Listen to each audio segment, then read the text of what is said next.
Welcome to the RadioU Podcast. Coming up, there's a peanut butter man on the loose at Purdue University. Also, did Starbucks just release the cutest Christmas cup ever?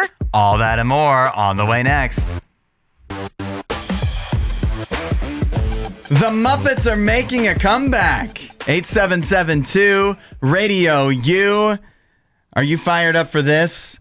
After over 10 years away from the big screen, the Muppets are finally getting a movie, but it's probably not what you expect because the new Muppets movie will revolve around Miss Piggy. Yeah, I was going to say, I feel like we can say at least one Muppet is making a comeback because they're saying it's going to be a solo film centered on Miss Piggy.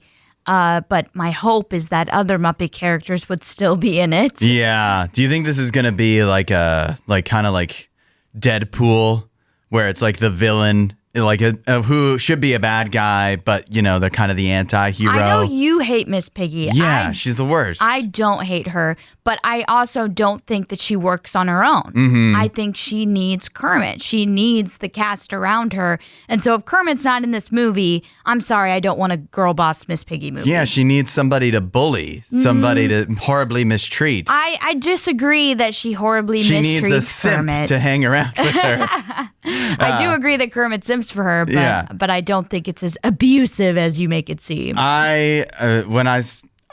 This is just more of Disney mishandling the Muppets to me. Yes. Because I don't think that Miss Piggy is a likable character, and I feel like without Kermit, even less so, possibly. But that said, there are some good names involved. Jennifer Lawrence is the one who broke the news. So it sounds like she'll be in the movie, and she's teaming up with Emma Stone, which I love. Emma Stone keeps doing weird things, and they mostly seem to work out okay. So I really like the era that she's in. And so the idea of her being involved in a Miss Piggy Muppets movie gives me a bit of hope, but also it's a Miss Piggy Muppets movie. It's an interesting move for Emma Stone. She's been in a lot of like award show type of movies recently. And so for her to be like, I'm now in a Muppets movie, it's like, oh, okay. But I like it. I just don't know if I like this as far as what I'm imagining Hollywood will do with something like this. Because all I picture in my head is like Miss Piggy being like, I don't need no Kermit. I can hear it and I'm like, I don't know if I like that. So. You don't want her to be too independent. Well, I really don't want a girl boss movie because we've had so many of them recently. And I'm just not interested in those. I just don't want a movie about somebody I hate. Well, you don't have to go watch it. I just want, like, you say, hey, we're making a Muppets movie. I'm like, yes! About Miss Piggy only. No. Yeah, I say no, but for different reasons. I don't agree with you on that, but I say no for different reasons. More just because the Muppets is the Muppets. There's an S at the end. Yeah. You can't just have a solo movie based off of one character. And I'm imagining other Muppets would be in the movie, but it needs to be a Muppets movie. Have all of the characters in there. That's what makes it work, in my opinion. 8772 Radio U, Miss Piggy Muppets movie. How do you feel about it? Is this the comeback Muppets fans have been waiting for, or is this just going to dig an even bigger hole for them to climb out of? Here's some nightmare fuel for you. Scientists have just discovered the world's largest spider web. Uh-oh. Think about this. This spider web is so large, it basically is in 2 different countries at the same time. This is a spider web that is in a cave that's called the Sulphur Cave. It's on the border of Albania and Greece. The spider web is so big, scientists have believe anyways, that there are more than 111,000 spiders making up and living in this one conjoined spider web. Wow. 111,000. That's so many. I can't even imagine being near that amount of spiders. I would absolutely freak out because what is the movie about the spiders? Is it Tarantula? Is that what it's called? There's Tarantula. There's Eight-Legged Freaks. I'm pretty sure Tarantula was the one I saw where it's like the massive spiders and, like they put the people in the web or whatever. I got freaked out by that movie, and it did give me kind of like an arachnophobia. That's saying so. I think that's another spider horror movie. That's saying something that a movie could make you scared. Oh, I was a kid when I saw that. Oh, okay. Like probably like 8. This is crazy that the square footage of the web is 1,140 square feet. That means those spiders are really packed in there, doesn't it? I was going to say, but also spiders can be super small. Like really tiny. And so these are probably more smaller spiders, but also spiders that are okay living with one another. Yeah, I feel like these spiders, I mean, if you're afraid of spiders, you're just going to be afraid. And there's nothing I could tell you to walk through this that would make you okay with it. But I don't believe the spiders are venomous in any way. Like they really aren't the kind that would be harmful. Right. It's just creepy. Also, as I mentioned, it's in a cave. So it's not like you would just randomly stumble upon it. So the good news is it's halfway across the world. Right. It's in a cave and the spiders aren't dangerous. Imagine if you did stumble across this. That would freak anyone out. Yeah, you're just a kid out exploring in your backyard in Albania or Greece or whatever. You went a little farther away from home than you've ever been. And you wind up in this cave, and you're a kid, you're going to go in a cave. And you walk in, and it's entirely spider webs. Wow. And then I imagine you trying to shake your way out of it. You're shaking your arms. You'd never, we've had a few things that have come up with this on the show. You'd never feel clean. Yeah. The way you walk through one spider web, and you feel like you can never get it out of your hair. Yeah. This is that times like 100,000. Right. It's so much more massive. Honestly, I was kind of thinking this was going to be in Australia because Australia has like a huge spider population. Yeah. And they basically have like spider season where you go outside and everything is covered in like spider web. Yeah. I don't like that. That's one of many reasons not to live in Australia, and apparently a good reason not to live in Albania or Greece either. You could find the world's largest spider web. But I guess if even scientists that may have been looking for this didn't just find it till now, it's probably pretty secluded. Just avoid the caves, and you'll be fine. Don't go in. I know, but it's so hard when you're a kid not to go in. Or even me now. When I see a cave, you get curious. Yeah. Well, curiosity killed the cat husband. Starbucks holiday menu is here. It launches today, but it's not the drinks that are causing headlines, that are causing a stir. Oh, yeah? 8772 Radio U. Instead, it's the merch, particularly one merch item in particular that literally I feel like has Nikki written all over it. She's probably already awake and already gone to Starbucks to buy one of these today. It is the what they're calling the glass barista cold cup. It is, the honey bears. Yeah. It's basically like a honey bear, but instead of having honey in it, you put your drink in, and instead of having the squeezed top for the honey, it's got like a little beanie that says Starbucks. It's the lid. Yeah, it looks so cute. Yeah, it really does, doesn't it? It actually is, like we jokingly said yesterday when we saw the Dunkin' holiday launch, how cool Dunkin's cups were, and we were like, Starbucks could never. But Starbucks hit it out of the park with this one. Dunkin' has nothing on this. Yeah, I was gonna say this isn't like the cups that have the designs on them, like your regular coffee cups. This is something that you're going to buy separately. Yeah, reusable cup. Yeah. But I do think that this is it's the best we've seen from Starbucks in a long time for a Christmas thing. Yeah, people get excited about the Starbucks cups anyway. Like the merch that Starbucks always has is just a rotation of cups that they put out. And even the one-use cups, they get excited about the designs on those. But this probably takes Starbucks to just a whole new audience of Nikki. No, she already has a lot of Starbucks cups, but it makes it that much cuter and accessible. And it's not, now you can get one of these starting today at Starbucks, supposedly for $29.95 if you're lucky. But somehow these things are already so popular, talking about them selling out. And you might have to get them on eBay, where they are, despite only launching today, they are already listed on eBay for close to $300. What? Yeah. Oh, that's insane. I think what will end up happening is people will make knockoff versions of these that won't be Starbucks, but they'll still be the cute bear with the cute beanie. Yeah. And you'll just have to get those if you can't get your hands on the Starbucks There has to be, if you just go on Amazon or Temu or something, there has to already be a cup that looks just like this. 100%. That just doesn't have the Starbucks logo. Doesn't have the Starbucks logo, or like the beanie's red or something.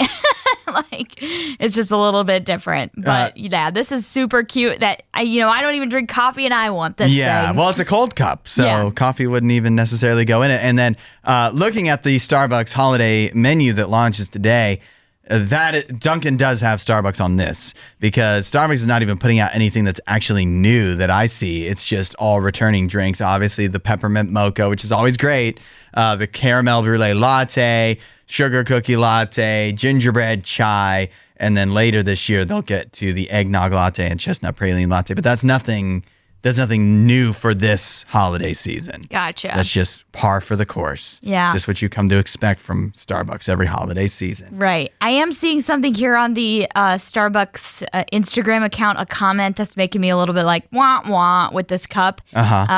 Somebody said, it's $30, only 20 ounces, not dishwasher safe, and it's made to hold iced drinks. Just a quick PSA. Not dishwasher safe? Not dishwasher safe. I thought it was made out of glass. It's not glass? I don't know if it's glass or plastic. $30 for a plastic cup? Sheesh. Yeah. Still, though. Still worth it. A new feature is coming to Tinder that uses AI to look through your camera roll. 8772 RadioU. What could go wrong? Tinder does say that you have to opt into this. Okay. So it's not just going to be randomly looking through your camera roll. This is your choice. But they're testing out a new feature on Tinder. It's called Chemistry. Okay. And they say that they want this to help battle swipe fatigue. Like give you a different way to find matches on there that isn't just the monotonous, although sometimes addicting, swiping left and right through a bunch of profiles. Okay. Until you run out of swipes. Okay. Well, don't they know that they're the ones that started that problem? Because they give infinite likes, and so everyone can just keep swiping? They're trying to fix it. Maybe they should stop giving infinite likes. And make you pay for them. Yes. Well, actually, I don't know if they give infinite likes, but I feel like you definitely have a limit. I feel like they give... Unless you pay. Oh, okay. But I do feel like they give more likes than like any of the others. They say that this new feature, it's an entirely different way of finding a match. It uses AI to ask you different questions. The AI gets to know you, they say, this is their quote, through fun, conversational prompts, and, with your permission, learns from your camera roll to better understand your interests and personality. Okay. So I guess if it finds a bunch of pictures of you at sporting events, maybe it's like, oh, this gal likes sports. We should find her a guy that likes sports or whatever, you know what I mean? And so the AI can find things that you might not even know about yourself. Oh, yeah. Like you like sports. Yeah, I had no idea. Yeah. Yeah, this just sounds like a way for Tinder to access your phone more, and I think that's a no from me for any app to have access to, like, all of that information and, search through it with AI and then sell it off to some company that wants to sell me ads, because doesn't Tinder have ads? I don't know. I haven't used it in a while. Okay, because I feel like that's what this is secretly all about. It's going to sell you ads based off of your pictures. Just a way to create a profile about you and about what you like. Good point. It's they said they're trying to. It's a matching feature. They didn't say match you with a relationship. Match you with advertisers. Yeah, with products. And in that case, genius. Actually, really smart. It literally doesn't say anything about, or at least in this one quote, doesn't say anything about matching you with a relationship partner. Yeah. So maybe you're really onto something, and nobody's paying close enough attention. Well, I just think anytime a company wants more access on my phone, that's just red flag in my head. Red flag. I'm just like, no. You don't get to access this stuff in my phone. But you don't understand. They need that access to set you up with the perfect person. Oh, do they? You'll never find AI knows true better love. Than me. You'll never find true love unless you let Tinder's AI look at your camera photos. No, thank you. Get ready to share your thoughts on today's first to worst at 8772 RadioU. How it works is Allie and I have a given topic. We choose our first and worst choices from that topic, and then you decide which of us chose better and which picks we missed entirely. Today's topic, as you're in the midst of college football season, is power conference football stadiums. try to make it as apples to apples as we could. So Big 10, Big 12, ACC, SEC teams. Yes. Which has the first and worst football stadium. Allie, you have the first pick. All right. I feel like it would not be me. It would not be right if I didn't pick Ohio Stadium, the Horseshoe, as number one. Mm-hmm. I think it's so iconic. The shape is amazing. It's been around forever. It's got, it seats so many people. And I mean, I'm a Buckeye fan. How can I not pick this stadium? It's historic. Homer pick. Yeah, but I also want to give an honorable mention to another stadium that a lot of Big Ten and Ohio State fans love as well. That's the Rose Bowl. I think that stadium is great too. So I did want to just throw that out there as an honorable mention. But Ohio Stadium for first for me. For worst, this is kind of what inspired this first to worst because I saw this when I was watching the Missouri-Alabama game. I was like, what is up with this stadium? It's Memorial Stadium where Missouri plays. They don't like it because they're actually remodeling it right now, renovating it. What the issue with it is there is a lot of extra grass on the side. And so the stands, like the bleachers and everything, are really far away from the field. Okay. And when you're watching it on TV particularly, which is the only time I've ever seen it, I haven't seen it in person, it looks really odd because there's just this mound of grass behind the home and visiting benches. Okay. So it looks really odd. And they're actually, I guess, getting rid of that and bringing the seats in closer and adding more seats. Yeah. So even they don't like how it looks. All I could think when I was watching that game you're talking about is all I was distracted by was the backhoe. Yeah, right. The whole time. But is that fair, though? It's under construction. I mean, I think what I'm saying is, like, even they realize the stadium is very flawed, and so they're fixing it. So until it's fixed, I think I'm going to make it the worst. Okay. For my first to worst power conference football stadiums, I'm going to take Tennessee Neyland Stadium for number one. Okay. It's historic. Rocky Top. I love the color scheme. I think the atmosphere has to be taken into account, too. Sure. And there's a lot of great atmosphere, so that 100%. was hard. But I think Tennessee has the combo of just like the rabid fans with great attitudes that make it a great atmosphere. And the fact that, like, you can tear down the goalposts and go throw them in the river. I think that's a big bonus. I think that's a big bonus. Yeah, so that's a I good love one. Tennessee. And then and the color scheme too, like the checkerboard on the field for the Pretty end cool. zones, orange and white. I think that looks so cool. For worst, this might be controversial, but I'm going to take the Pittsburgh Panthers, University of Pittsburgh. Oh, okay. Their home field is Heinz Field. It's not even on campus. That's not even their stadium. That's the Steelers stadium, Right. and you're just using it. Right. They've used it since it was built in 2001, but I still feel like that's not fair. Like, that's not yours. Yeah. I guess you could apply that to Miami, too, and I'm sure there's probably some others. But Doesn't UCLA share a stadium with somebody, like an NFL team? I don't know. Maybe. I don't think so, because the LA NFL teams use SoFi, and I don't think UCLA plays there. But yeah, it's not right. It's not your stadium, Pittsburgh Panthers. Right. So I don't feel like that really. I don't like that. Okay. And so That's your worst. That is why it's the worst, because they don't. I feel like they just don't really have one. Yeah, they're just homeless. Yeah, they're homeless. So I think that really is a mark against them. I think what I'm thinking of is UCLA is actually getting in trouble with like the Rose Bowl. I think that's where they play right now is the Rose Bowl, because they are actually trying to play at SoFi. Oh. So that's what it's. That wouldn't be right either. Yeah. That's way too big. Exactly. It's too massive for UCLA. Yeah. And also, come on, the Rose Bowl is iconic. Yeah, come on. 8772 Radio U, Power Conference Football Stadiums, first and worst. Allie has... I've got Ohio Stadium for first, and I've got Memorial Stadium where Missouri Tigers play for worst. I have Neyland Stadium for Tennessee as first. I have Heinz Field or Acrisure, whatever it's called, for Pittsburgh for the worst. Let us know your thoughts at 8772 Radio U. We are doing first to worst college football stadiums, major conference college football stadiums. Allie, you had the first pick. Your choices are... I went with Ohio Stadium for first, and I went with Memorial Stadium. I don't know why I can't say it, where Missouri plays. I have Neyland Stadium for Tennessee as first. I have Heinz Field for worst for the University of Pittsburgh. And the votes are coming in at 8772 Radio U. We'll start with Luke, who says, going to go with Allie here, but one of you should have picked Michigan Stadium for worst because they are trash. The big house. Yeah, Yes. the trash that beats Ohio State every year. What does that say about Ohio State? I mean, it was hard as a Buckeye fan not to pick the big house just as a jab against Michigan, but because it's so historic and so massive, it's like it's hard to say that that's the worst. It's the biggest stadium in North America, Yeah, right? it's huge. It's huge. But I do agree with you, Luke.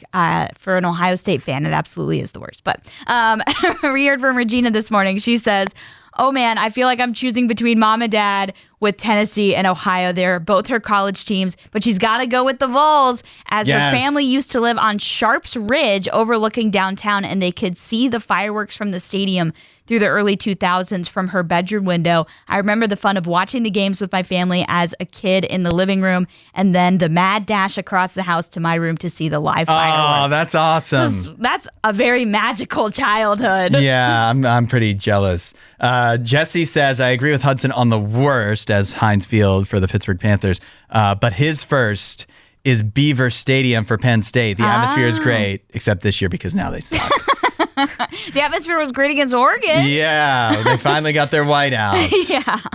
I heard from Brandon. He said, the shoe is an insane experience with such a rich history, so I have to agree with Allie. Honorable mention, in my opinion, would be Camp Randall Stadium where Wisconsin plays. I've heard that's great. Yeah. Worst for everyone in the state of Ohio should be none other than the stadium where that team up north plays at. I mean, you knew the jabs were coming. You knew they were coming. Yeah. Because Michigan fans would say the exact same thing about Ohio Stadium. Yeah. Dee says, okay, I have to go with Hudson on Neyland Stadium as the best. But of course, she's also partial to Kyle Field. Another great environment. Home of Texas A&M. Worst. I feel like this is the rivalry coming out too, is DKR, home of Texas. And another worst, honorable mention for worst, is Boise State with the blue field. Ooh. From D. Can you really say that's stadium or is that just more field? I don't know, but I kind of like the blue field. I think it looks pretty sick. It's funny how for a while, many other like lower level, obviously no major conference team was doing this. Yeah. But a lot of the lower level colleges, if they were remodeling their stadium or whatever, they try to copy that and make it their own color. Like I think Eastern Michigan had a gray field for a while. And doesn't Eastern Washington, I think, has a red field. Didn't Eastern Carolina have like purple for some time? It's all the Easterns for some reason. Right. But it just can't. They're just drifting off of Boise State. It's like that's their thing. That's their thing. Just let them have it. It's cool. Is Boise? Are they in the Big 12 now, or are they still They're still in the Mountain West. They're still a group of six, I think, is what they call them now. Mm-hmm. So technically, it wouldn't count in our what we came up with for this, which was Power 4 conferences. Yeah, it doesn't count. But if I would rank it higher near the top. You have any other honorable mentions though? I think Death Valley, certainly. Which one is Death Valley? That's where Clemson plays. Oh, I thought LSU was Death Valley. They're kind of both called Death Valley, and I think they're both great environments. Yeah. LSU was the one that I almost chose. Okay. Because of everything. I mean, that's just its own thing. Its own vibe. I've heard Bryant Denny puts on an amazing show. That's where Alabama plays. But I don't think it has quite the iconicness of of something like an Ohio Stadium or the Big House. It's been around for a long time, but I don't think it has the history just yet. Yeah, it's more about the team and the fans than the actual stadium. Yeah. The other one I wanted to bring up was I don't even know what the stadium's called, but wherever Texas Tech plays. But again, not the stadium, more the vibe, more Lubbock. the fans. Lubbock. Yeah. But what's the stadium called? I have no idea. I think it's just Lubbock, right? It's where they're hosting the game this weekend. And so honorable mention, because I cannot wait to see what happens right. on Saturday night when they play BYU, because that's going to be wild. Yeah, that will be wild. Since you're listening to Radio U, you probably hate commercials.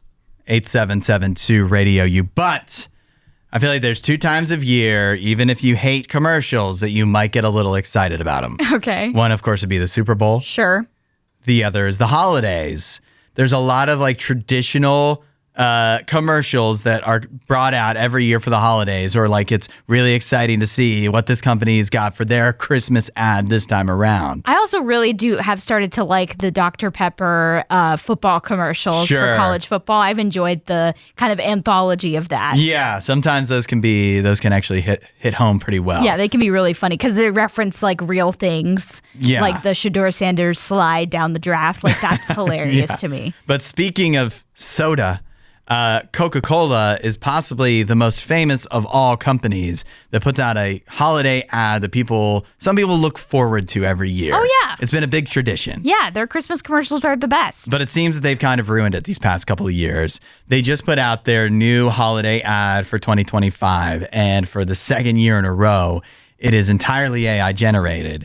And Coca-Cola is more or less bragging about how few real people were involved in creating this ad. I know. We are just watching it, Allie. What's your reaction to the Coca-Cola holiday ad? So they did this for the first time last year, and I will say it's improved. It's better than last year. And I think that's just overall, we've seen that AI has improved when it comes to making animated video or just video in general, generating stuff. So like AI is doing better. But it still doesn't look right. There's moments where it's like the trucks aren't quite moving correctly. Yeah. They look a little smooshy. All the Christmas lights are just not quite right. There's a fire at the beginning in a fireplace. And it's that a little looks off. Yeah. And I will say the part that creeps me out the most is at the very end, they show us a shot of Santa Claus. And it just is not good. It's really not good. They tried to go for this animated look that's like hand-drawn animation. Yeah. And it just looks it's a classic Coke Santa, it but is, it's not right. But it's not right because it just looks creepy because it's like everything else looks at a different animation style, and then suddenly this Santa pops up and it's like out of place and he's moving, and so it's just like, why not just hire a real human to be in that moment? Or maybe just film. Real animators. Yeah, I was going to say film it, or like real animators, whatever. Why have to resort to AI? Yeah, it is. It's sad, but Coke said, we need to keep moving forward and pushing the envelope. The genie is out of the bottle and you're not going to put it back in. In other words, they're always doing AI ads from now on, which frankly, I'm grateful for. Why? It makes it easier for me to ignore them and not like them. Like, the worst thing is an ad that I actually like, because then it makes me want to buy the thing. Well, I mean... But if Coke is going to do this, it just makes it easier for me to look, when I see Coke at the store, associated with this ad that's bad, even though it's better than their last AI ad, and not be tempted by it. Well, I'm just going to associate Coke with good taste in that I love it, and so I won't stop buying it. But this ad... How bad of an ad would they have to put out before you'd stop buying Diet Coke? Oh, I don't know if that could ever happen. How about a couple that's made it work for 83 years? What? 8772 Radio U. Eleanor and Lyle Giddens have just been crowned the world's oldest living married couple, as well as the oldest married couple ever. They are combined 216 years and 132 days old. Oh my goodness. And it's not like it's not like they just got married, because I guess you could do that if you're like just too old. The oldest people in the world just pair up, just so they can have another world record. Right. But these two people have been married for 83 years. They got married during World War II. Wow. What year did they get married in? June 4th, 1940. Or no, June 4th, 1942. Wow. They had met at Clark Atlanta University in 1941. Lyle Giddens,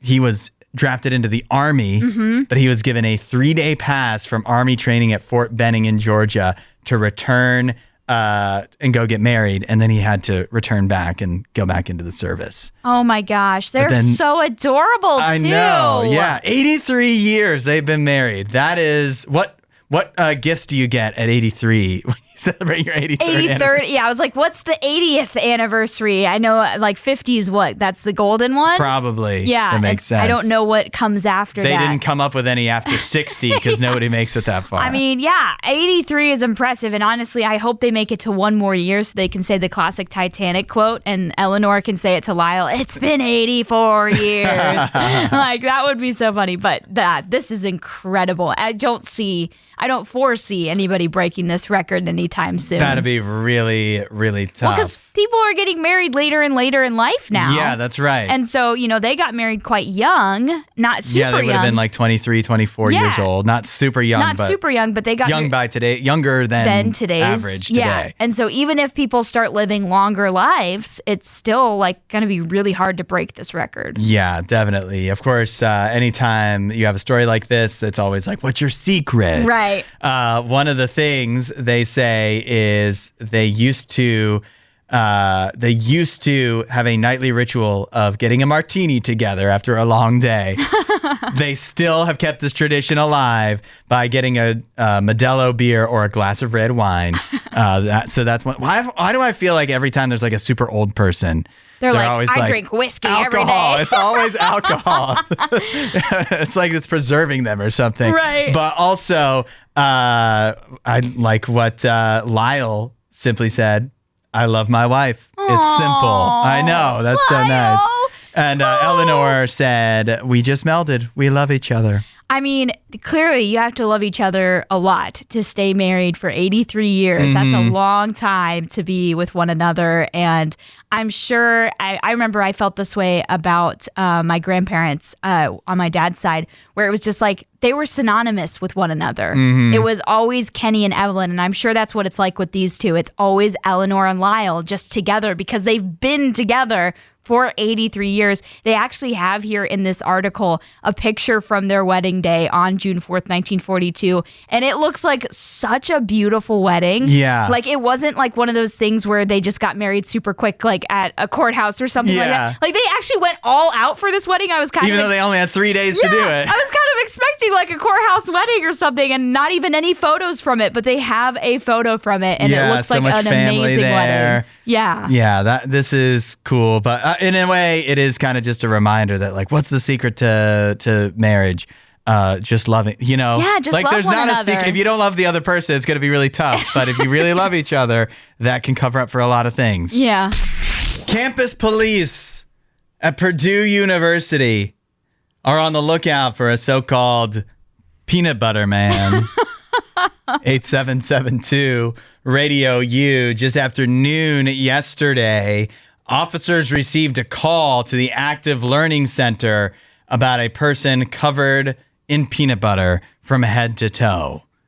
First of all, is that a crime?